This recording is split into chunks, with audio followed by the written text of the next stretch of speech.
လုံးမဲမင်္ဂလာပါဒီတစ်ခါသွားဆွဲမှာကတော့ဘယ်အဆောက်အဦဖြစ်နေတယ်ဒီနေ့ပြန်လိုက်ခဲ့ကြပါလားဒီတစ်ခါသွားဆွဲတဲ့အဆောက်အဦကတော့ Plus Plaza complex ဖြစ်ပါတယ်သူကဒီအဆောက်အဦကတော့ကြာနေပြီပေါ့နော်ဒီအတွင်းထဲမှာဆိုလို့ရှိရင်စာအုပ်စာပေနဲ့ပတ်သက်တဲ့စာအုပ်ဆိုင်တွေရှိတယ်ပေါ့နော်ပကြီးပစ္စည်းဆိုင်လည်းရှိပါတယ်ဒီမှာဆိုလို့ရှိရင်မြင်ရတဲ့ view ပေါ့နော်အဲ့ထဲမှာမှအေးဘယ် view ဆိုရင်ကောင်းမလဲလိုက်ကြည့်နေတယ်ပေါ့နော်သူများတွေတော်တော်များများက view တွေတွေ့ပြီးစပြီးတော့ဆွဲနေကြပြီပေါ့နော်အေးကတော့ဒီနားမှာထိုင်ပြီးတော့ဒီအနောက်မှာရှိတဲ့ chest ကြောင်းကိုဆွဲမလားလို့လေဒီမှာရှိတဲ့အဆောက်အဦပေါ့နော်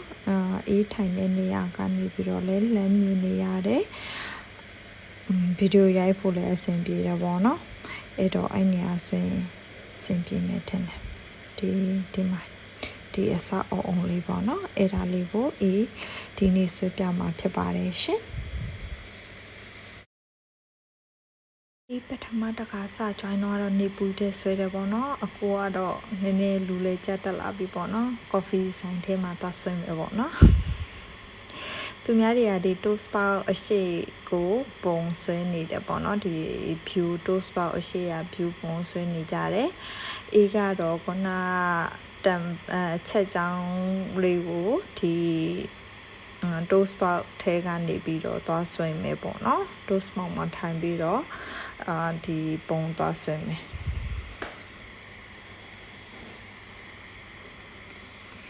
ကဲစာအုပ်တွေထုတ်ပြီးတော့ City Hall ဝေလာတဲ့လက်ဖေးလေးနဲ့ပေါ့နော်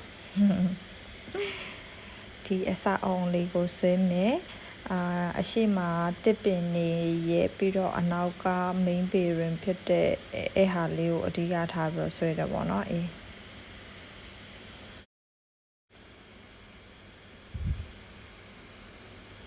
composition အရာတစ်ခုလုံးပါခြင်းပြင်မဲ့အပေါ်ထိန်နှန်းနည်းနည်းပြတ်သွားတယ်ပေါ့နော်အဲ့တော့ရှိတဲ့ဟာကိုပဲ composition ချိန်ပြီးတော့ color နဲ့အရောင်ပြန်ညှိမယ်ပေါ့နော်အခုက sketch ကောက်လို့ပြီးပြီဆိုတော့ redos လေးအနည်းနည်းလုပ်လိုက်တယ်ပေါ့နော်လုပ်ပြီးတော့မှwatercolor ထပ်မယ်ပေါ့နော်watercolor ရဲ့စင်သစ်ထုတ်တဲ့အေးဆွဲနေကြအတိုင်းအခုကတော့ sky ကကြည်လင်နေတဲ့ဆိုတဲ့အတွက်ကြောင့်မလို့အေးတစ်ပင်တွေကိုအရင်စပြီးတော့ဆွဲတယ်ပေါ့နော်တစ်ပင်တွေကိုအဓိကထားပြီးတော့အနုအရင်ခွဲဆွဲတယ်ပြီးတော့ temple ကိုအဖြူရဲ့အနောက်က background ကို contrast ဖြစ်အောင်လို့ဆွဲတယ်ပေါ့နော်အေးဆွဲနေကြအတိုင်းအရှိကိုလင်းအောင်ဆွဲပြီးတော့အနောက်ကိုမှောင်လိုက်တယ်ပေါ့နော် foreground နဲ့ background ခွဲအောင်လို့ဆိုလို့ရှိရင်တစ်ပင်တွေကိုဒီအရှိဘက်ပေါ့နော်အရှိဘက်ကိုအရောင်လေးတွေကိုခတ်စားပြီးတော့ foreground ဒီအရှိဘက်ရောက်အောင်လို့တစ်ပင်တွေကိုပို့ပြီးတော့မှောင်လိုက်တယ်ပေါ့နော်ဒီနေ့တော့ဗီဒီယိုရိုက်ပေးတယ်လို့ရှိလို့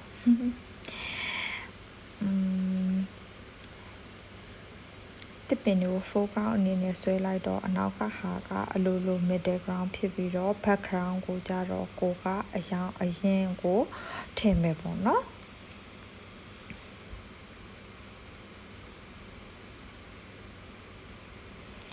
အရောင်အရင်ကိုပထမအဆုံးတစ်ခေါက်ထည့်ပြီးတော့ကိုမကြိုက်သေးဘူးပေါ့နော်မကြိုက်သေးတော့6အောင်ထပ်ဆောက်ပြီးတော့နောက်ထပ်အရောင်တစ်ထပ်နောက် background တစ်ခုကိုထပ်ထည့်ရပေါ့နော်တစ်ပင်တွေကိုလည်းတက်ဆင်ချင်းစီ4ရပိုင်း4ရပေါ့နော်အနုပြီးတော့မှအရင်နေ foreground background middle ground အနေနဲ့ဆွဲပြီးတော့ပုံကြွလာအောင်လို့အဓိကထားတယ်ပေါ့နော်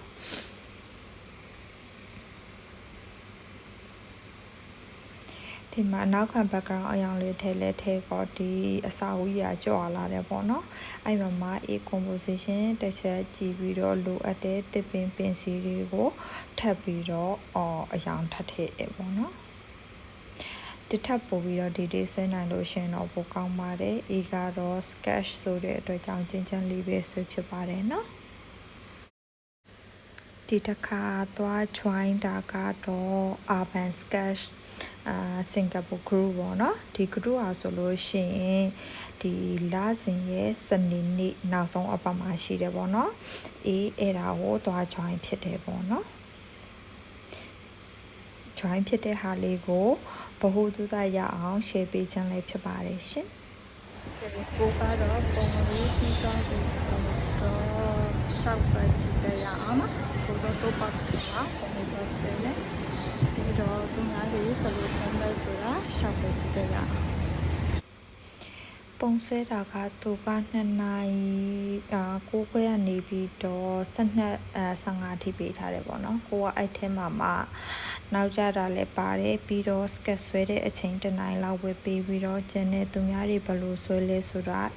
ရှောက်ပတ်ကြည့်ချင်လို့ပေါ့နော်အဲ့ဒါကြောင့်မို့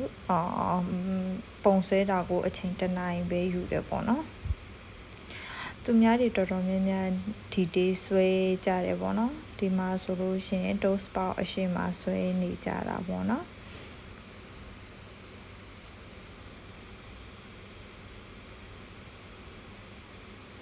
ဒီအကိုပုံဆိုလို့ရှင်မိုက်တယ်တော်တော်လေးအနုစိတ်တာပေါ့နော်လုံးဝအသေးစိတ်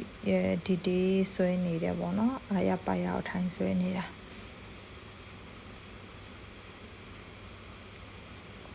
ဒါကတော့ဒီဝန်းထဲပေါ့နော်ပတ်ဝန်းကျင်မှာရှိတဲ့လူတွေရဲ့ပုံလေးတွေကိုပဲလိုက်ကြည့်ဖြစ်တယ်ပေါ့နော်တခြားဒီလမ်းတောက်လျှောက်မှာဆွဲနေတဲ့လူတွေလည်းရှိရပေါ့နော်ဒီအပြောင်းဝတ်ထားတဲ့လူတွေကတော့သူတို့ကိုရီးယားနေပြီးတော့ urban sketch နဲ့လာ join ပြီးတော့ဆွဲကြတယ်ပေါ့နော်ဒီ anti ဆိုလို့ရှင်တော်တော်ဒီ day မိုက်တယ်ပေါ့နော်လုံးဝတတိထားမိတဲ့ထဲမှာပါတယ်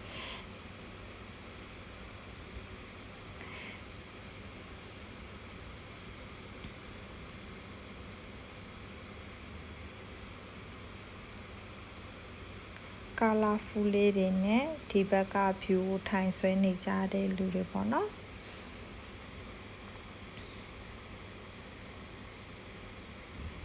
တယောက်နဲ့တယောက်ကလက်ရမတူတော့လေကြည်တာကတော်တော်လေးကိုအတွက်ကပညာတွေရတယ်ပေါ့နော်ဒီအကိုဆိုလို့ရှင်လဲဆွဲတာက1နိုင်ခွဲလောက်ရှိနေပြီပေါ့နော်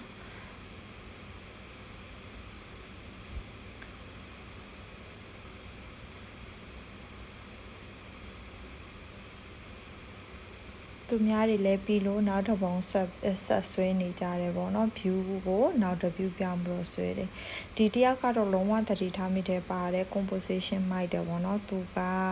perspective view လည်းတော်တော်မိုက်တဲ့ထဲမှာပါတယ်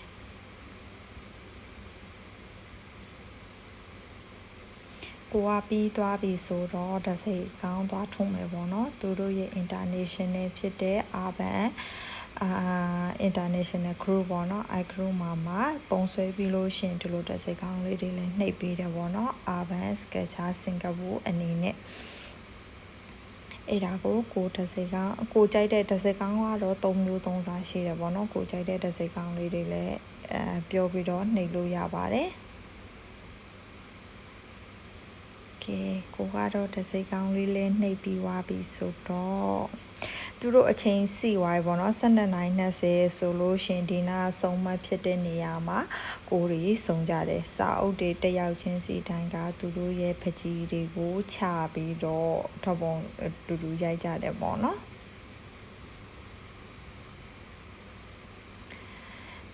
အကုန်လုံးဓာတ်ပုံတူတူရိုက်တယ်ပြီးတော့ပထမဦးဆုံးလာ join တဲ့လူတွေအတွက်မိတ်ဆက်တယ်ပေါ့နော်သူကဖေးလာတာဘယ်လိုမျိုးလဲဆိုတာ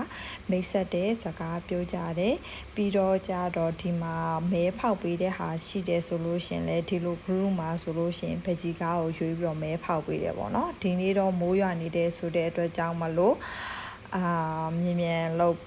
ဒါကြတော့တစိကောင်းထူကြတာပေါ့နော်အကုန်လုံးပြီးသွားပြီဆိုလို့ရှင်တစိကောင်းထူလို့ရပါတယ်